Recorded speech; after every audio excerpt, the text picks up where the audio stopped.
الحمد لله رب العالمين والصلاة والسلام على نبينا محمد وعلى آله وأصحابه أجمعين اما بعد۔ محترم ناظرین کرام، السلام علیکم ورحمۃ اللہ وبرکاتہ۔ آج کی اس نشست میں جس موضوع پر کچھ دیر گفتگو کروں گا وہ ہے نذر کے احکام۔ نذر کے بارے میں لوگوں کی بہت سی رائے ہیں، آج ان رائوں کو آپ کے سامنے رکھا جائے گا۔ سب سے پہلے یہ جان لیں کہ نذر کس کو کہتے ہیں۔ نذر یہ ہے کہ آپ کسی کام کے ہونے کی بنا پر وہ چیز واجب اور لازم کر لیں جو آپ پر واجب نہیں تھی، یا ایسے ہی آپ نذر مان لیں کہ میں اس سال اس طرح کا عمل کرنا چاہتا ہوں یا کروں گا۔ اور نذر کو جب کوئی آدمی نذر مان لے اور اطاعت میں ہے تو اس نذر کو پوری کرنا چاہیے، کیونکہ اللہ تعالیٰ قرآن مجید میں فرماتا ہے وَلْيُوفُوا نُذُورَهُمْ، یعنی ان کو چاہیے کہ وہ اپنی نذریں پوری کریں۔ تو اگر ہم نذر مانتے ہیں تو ہمیں اس کو پورا کرنا چاہیے۔ نذر کئی طرح کی ہوتی ہے۔ نذر اطاعت میں، اللہ تعالیٰ کی اطاعت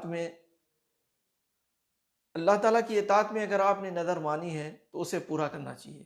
مثلا کوئی آدمی نذر مان لیا کہ اس سال میں حج کرنے جاؤں گا، یا اس سال میں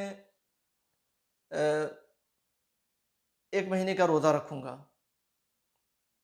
اللہ تعالیٰ کے لیے، تو اسے پوری کرنا چاہیے۔ اس میں کوئی چیز مانے نہیں ہے، کوئی چیز روکنے والی نہیں ہے۔ اسی طریقے سے ایک آدمی نذر مانتا ہے کہ میں امتحان میں کامیاب ہو جاؤں گا تو 3 دن کا روزہ رکھوں گا، یا کچھ مسکینوں کو کھانا کھلاؤں گا، یا کچھ صدقہ و خیرات کروں گا، تو یہ نذر اچھی نذر نہیں ہے، کیونکہ گویا کہ آپ بدلے میں یہ کام کر رہے ہیں، بدلے کا ہے، معاوضے کا ہے۔ بلکہ انسان کو جب کہیں کامیابی مل جائے اور کوئی اچھا کام اس کا ہو گیا تو اسے صدقہ و خیرات کرنا چاہیے، لیکن یہ شرط نہیں لگانا چاہیے کہ اگر ایسا ہوا تو میں ایسا کروں گا۔ اسی طریقے سے کوئی آدمی نذر مان لیا ہے لیکن اس کی استطاعت نہیں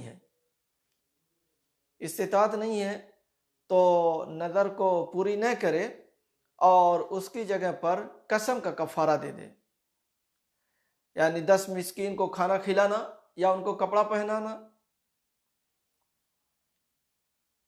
یا ایک غلام آزاد کرنا، اور اگر ان تینوں چیزوں کی طاقت نہیں ہے تو 3 دن کا روزہ رکھے، اس لیے کہ اس کی طاقت نہیں ہے۔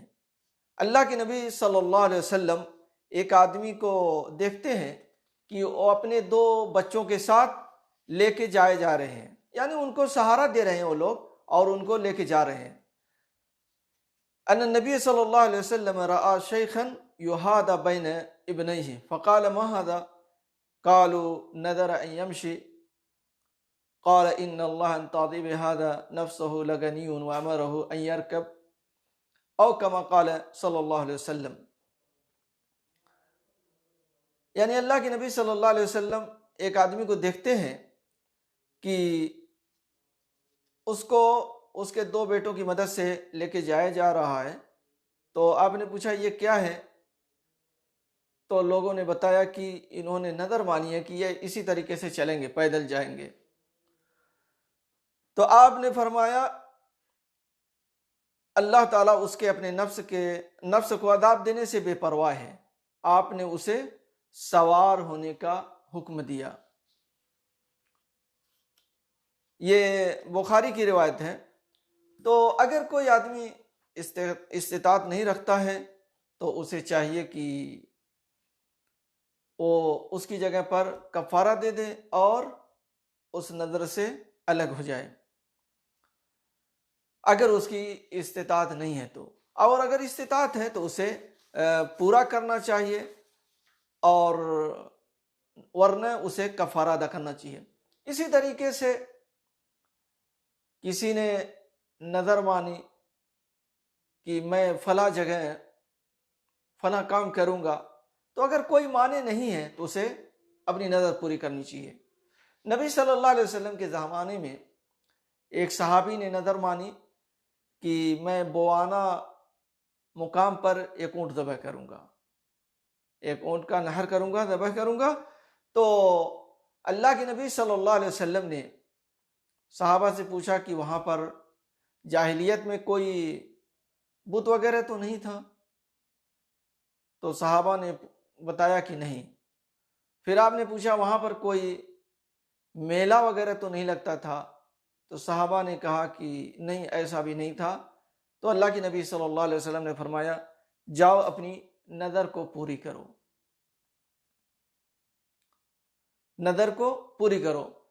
اسی طریقے سے اگر کسی نے معصیت کی نظر مان لی، معصیت کی نظر مان لی تو وہ نظر نہیں پوری کرے گا۔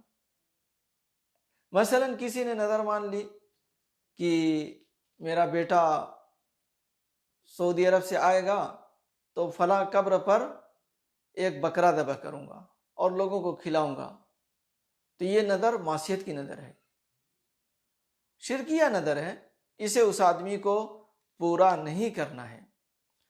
تو میرے بھائی اور دوستو، یہ کچھ نظریں تھیں جسے لوگ آج کے زمانے میں کرتے رہتے ہیں، اس لیے ہمیں اس کا خیال کرنا چاہیے۔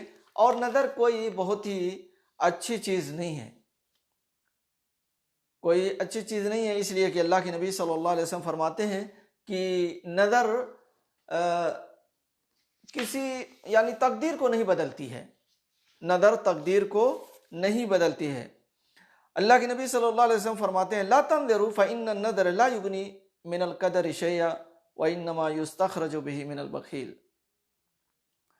صحیح مسلم کی یہ روایت ہے کہ تم لوگ نظر نہ مانو، اس لیے کہ نظر تقدیر سے بے نیاز نہیں کرتی ہے، جو تقدیر میں ہے وہی ہوگا۔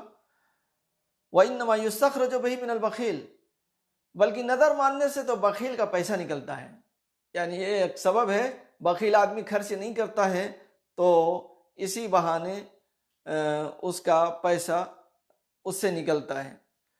تو نظر کوئی یعنی بہت اچھی چیز نہیں ہے، لیکن اگر کوئی آدمی نظر مان لیا ہے تو اسے پوری کرنا چاہیے۔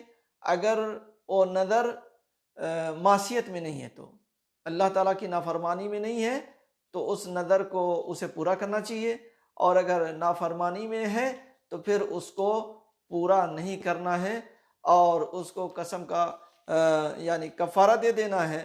یہ چند باتیں نظر کے تعلق سے تھیں۔ اللہ تعالیٰ سے دعا ہے کہ اللہ تعالیٰ ہم تمام لوگوں کو قرآن و سنت پر چلنے کی توفیق عطا فرمائے، آمین۔ وآخر دعوانا ان الحمد للہ رب العالمین، وصلی اللہ علی نبینا محمد وعلی آلہ واصحابہ اجمعین۔